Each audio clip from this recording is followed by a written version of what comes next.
ಓಂ ಶ್ರೀ ಹರಿ ಗುರುಭ್ಯೋ ನಮಃ. ಎಲ್ರಿಗೂ ನಮಸ್ಕಾರ. ನಿಮ್ಮ ಪ್ರೀತಿಯ ಶ್ರೀಹರಿ ಜ್ಯೋತಿರಾಯರು ಚಾನಲ್ಗೆ ಎಲ್ರಿಗೂ ಕೂಡ ಸ್ವಾಗತ. ಇವತ್ತಿನ ವಿಡಿಯೋನಲ್ಲಿ ರಾಯರ ಭಕ್ತರಾದಂತಹವರೆಲ್ಲರೂ ಕೂಡ ಏಕಾದಶಿಯನ್ನು ಆಚರಣೆ ಮಾಡಲೇಬೇಕಾ, ಅಥವಾ ಯಾಕೆ ನಾವು ಏಕಾದಶಿಯನ್ನು ಆಚರಣೆ ಮಾಡಲೇಬೇಕು, ಏಕಾದಶಿಗಳ ಆಚರಣೆಗೆ ಯಾಕಷ್ಟು ಮಹತ್ವ ಇದೆ.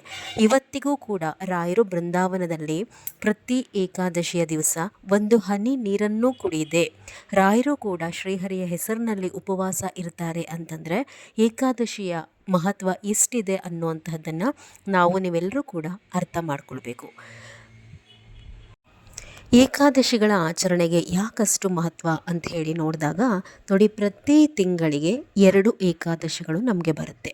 ಈ ಏಕಾದಶಿಗಳನ್ನು ಯಾರು ಸರಿಯಾಗಿ ಆಚರಣೆ ಮಾಡ್ತಾರೆ ಅಂತಹವರ ಕಷ್ಟಗಳು ಕ್ರಮೇಣ ಕಳೀತಾ ಹೋಗುತ್ತೆ, ಜೀವನದಲ್ಲಿ ಅಭಿವೃದ್ಧಿ ಅನ್ನುವಂತಹದ್ದು ಆಗ್ತಾ ಹೋಗುತ್ತೆ. ಆದರೆ ಏಕಾದಶಿಗಳನ್ನು ಆಚರಣೆ ಮಾಡ್ತೀವಿ ಅಂತಂದು ಬೇಕಾಬಿಟ್ಟಿಯಾಗಿ ಆಚರಣೆ ಮಾಡುವಂತಹದ್ದೆಲ್ಲ, ಸರಿಯಾದಂತಹ ರೀತಿಯಲ್ಲಿ ಆಚರಣೆಯನ್ನು ನಾವು ಮಾಡಬೇಕಾಗತ್ತೆ. ಏಕಾದಶಿ ಆಚರಣೆಗೆ ಗಂಡು ಹೆಣ್ಣು ಅನ್ನುವಂತಹ ಯಾವುದೇ ಭೇದ ಭಾವ ಇಲ್ಲ. ಇಬ್ಬರೂ ಕೂಡ ಈ ಏಕಾದಶಿಯ ವ್ರತವನ್ನು ಆಚರಣೆ ಮಾಡಬಹುದು. ವಿಶೇಷವಾಗಿ ರಾಯರ ಭಕ್ತರಾದಂತಹವರು ಯಾರೂ ಕೂಡ ತಪ್ಪಿಸದೆ ಏಕಾದಶಿಯನ್ನು ಆಚರಣೆ ಮಾಡಲೇಬೇಕು. ಹೊಸದಾಗಿ ಈಗ ರಾಯರ ಪೂಜೆಯನ್ನು ಪ್ರಾರಂಭ ಮಾಡ್ಕೊಂಡಿರ್ತೀರಾ ಅಂತಹವರ ಮನಸ್ಸಿನಲ್ಲಿ ಏನು ಗೊಂದಲ ಅಂತಂದರೆ, ಈಗ ನಾವು ಹಿಂದೆಯಿಂದ ಏಕಾದಶಿಯನ್ನು ನಡೆಸ್ಕೊಂಡು ಬಂದಿಲ್ಲ, ನಾವು ಏಕಾದಶಿಯನ್ನು ರಾಯರ ಪೂಜೆ ಮಾಡೋದ್ರಿಂದ ಮಾಡಲೇಬೇಕಾ, ಇಲ್ಲ ಅಂತಂದರೆ ತಪ್ಪಾಗುತ್ತಾ, ಇಲ್ಲ ಅಂತಂದರೆ ರಾಯರು ನಮಗೆ ಒಲಿಯೋದಿಲ್ವಾ ಅನ್ನುವಂತಹದ್ದು ಒಂದಷ್ಟು ಜನರ ಪ್ರಶ್ನೆಯಾದರೆ, ಇನ್ನೊಂದಷ್ಟು ಜನರಿಗೆ ನಮಗೆ ಆರೋಗ್ಯ ಸರಿ ಇಲ್ಲ, ಅಥವಾ ನಾವು ಆಚರಣೆ ಮಾಡಲೇಬೇಕಾ ಏಕಾದಶಿಯನ್ನು, ನಮ್ಮ ಕೈಲಿ ಸಾಧ್ಯ ಆಗೋದಿಲ್ಲ, ಪ್ರತಿ ತಿಂಗಳಿಗೂ ಕೂಡ 2 ಬಾರಿ ಏಕಾದಶಿಯನ್ನು ಮಾಡುವಂತಹದ್ದು, ನಮಗೆ ಬೇರೆ ಕೆಲಸ ಕಾರ್ಯಗಳಿರುತ್ತೆ, ಅಥವಾ ತೂಗಿಸೋದಕ್ಕಾಗೋದಿಲ್ಲ ಮನೆಯಲ್ಲಿ ಇವೆಲ್ಲವನ್ನು ಅನ್ನುವಂತಹದ್ದು ಇನ್ನೊಂದಷ್ಟು ಜನರ ಮನಸ್ಸಿನಲ್ಲಿರುವಂತಹ ಭಾವನೆ. ನಿಮಗೆಲ್ರಿಗೂ ಕೂಡ ಇವತ್ತಿನ ವಿಡಿಯೋನಲ್ಲಿ ಉತ್ತರ ಕೊಡುವಂತಹ ಪ್ರಯತ್ನವನ್ನು ನಾನು ಮಾಡ್ತಾ ಹೋಗ್ತೀನಿ. ಈಗ ಮೊದಲನೇದಾಗಿ ನಾವು ಮನದಟ್ಟನ್ನು ಮಾಡ್ಕೋಬೇಕು ಅನ್ನುವಂತಹದ್ದು, ಯಾಕೆ ನಾವೆಲ್ಲರೂ ಕೂಡ ರಾಯರ ಪೂಜೆಯನ್ನು ಮಾಡಲಿಕ್ಕೆ ಪ್ರಾರಂಭ ಮಾಡ್ಕೊಂಡಿದ್ದೀವಿ. ನಮಗೆಲ್ರಿಗೂ ಜೀವನದಲ್ಲಿ ತುಂಬ ಕಷ್ಟ ಇದೆ, ಆ ಕಷ್ಟಗಳು ಕಳೆದು ಹೋಗಬೇಕು. ಈಗ ಯಾರ್ಯಾರೋ ಏನೇನೋ ಪವಾಡಗಳಾಯಿತು ಜೀವನದಲ್ಲಿ ಅಂತ ಹೇಳಿ ರಾಯರ ಪೂಜೆಯನ್ನು ಮಾಡಿದವರೆಲ್ಲರೂ ಕೂಡ ಹೇಳ್ತಾ ಇದ್ದಾರೆ. ನಮ್ಮ ಜೀವನದಲ್ಲೂ ಕೂಡ ರಾಯರಿಂದ ಪವಾಡಗಳು ನಡೆದು ನಮ್ಮ ಸಮಸ್ಯೆಗಳು ಕಳೆದು ಹೋಗಬೇಕು, ನಾವು ಕೂಡ ಒಂದು ಒಳ್ಳೆ ಜೀವನ ನಡೆಸಬೇಕು, ನಾವು ಈ ಮನಸ್ಸಿನಲ್ಲಿ ಏನು ಇಟ್ಕೊಂಡಿರ್ತೀವಲ್ವಾ ಆ ಆಸೆಗಳೆಲ್ಲವೂ ಕೂಡ ರಾಯರಿಂದ ನೆರವೇರಬೇಕು.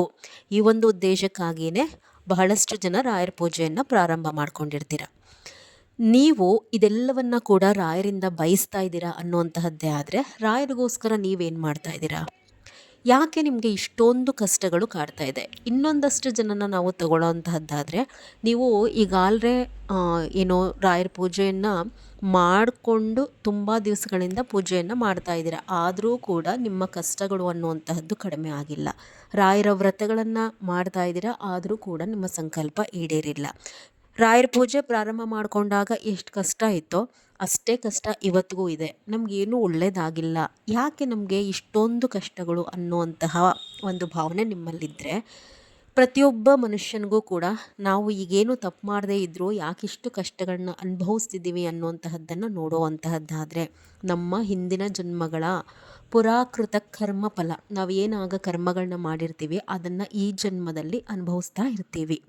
ಆ ಕರ್ಮಗಳು ಕಳೆಯುವಂತಹದ್ದು ಹೇಗೆ ಕಳೆಯುವಂತಹದ್ದು ಅಂತಂದರೆ, ಪ್ರತಿನಿತ್ಯ ನಾವು ಮಾಡುವಂತಹ ಪೂಜೆ ಪುನಸ್ಕಾರ ಏನಿರುತ್ತೆ, ಮೈ ಬಗ್ಗಿಸಿ ನಾವು ದಿನ ಬೆಳಗಾಗಿ ಭಗವಂತನ ಸೇವೆಯನ್ನು ಏನು ಮಾಡ್ತೀವಿ, ಅದರ ಜೊತೆಯಲ್ಲಿ ವ್ರತಗಳನ್ನು ಏನು ಮಾಡ್ತೀವಿ, ಈ ರೀತಿ ತನ್ನ ಮನ ದಂಡಿಸಿ ಕಷ್ಟಪಟ್ಟು ದೇಹವನ್ನು ದಂಡಿಸಿ ಏನು ಉಪವಾಸ ಮಾಡ್ತೀವಲ್ವಾ, ಆ ಉಪವಾಸ ಎಲ್ಲ ಮಾಡೋದ್ರಿಂದ ಆ ಕರ್ಮ ಫಲಗಳು ಕಳೆದು ಹೋಗುತ್ತೆ.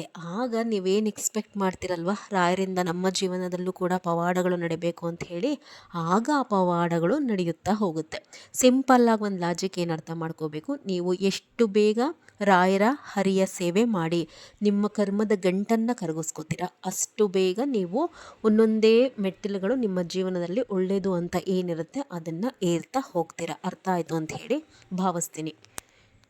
ಆದಷ್ಟು ಬೇಗ ಎಲ್ಲ ಸಮಸ್ಯೆಗಳನ್ನ ನೀವು ಕಳ್ಕೊಂಡು ಹೊರಗಡೆ ಬರಬೇಕು ಅನ್ನುವಂತಹ ಮನಸ್ಥಿತಿ ನಿಮಗಿತ್ತು ಅಂದರೆ ನಿಮಗೆ ಇರುವಂತಹ ಒಂದೇ ದಾರಿ ಅಂದರೆ ಏಕಾದಶಿಗಳ ಆಚರಣೆ.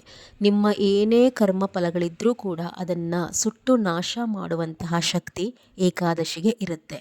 ಮನುಷ್ಯನ ಕರ್ಮ ಫಲಗಳನ್ನು ಕಳೆದು ಆತನಿಗೆ ಮೋಕ್ಷದ ದಾರಿಯನ್ನು ಕರುಣಿಸಲಿಕ್ಕೋಸ್ಕರ ಶ್ರೀಮನ್ನಾರಾಯಣ ಮನುಷ್ಯನಿಗೆ ಕೊಟ್ಟಿರುವಂತಹ ವರಗಳೇನೆ ಈ ಏಕಾದಶಿ.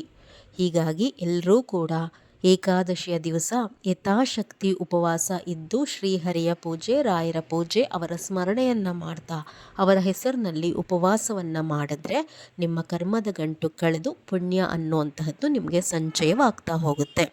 ಆರೋಗ್ಯ ಸರಿ ಇಲ್ಲ ಮೇಡಮ್, ಹೇಗೆ ಮಾಡೋದು ಅನ್ನುವಂತಹದ್ದಾದರೆ, ತುಂಬ ಆರೋಗ್ಯ ಇಲ್ಲವೇ ಇಲ್ಲ ಅಂತಂದರೆ ಅಂತಹವರಿಗೆ ನಾವೇನು ಹೇಳಲಿಕ್ಕಾಗೋದಿಲ್ಲ.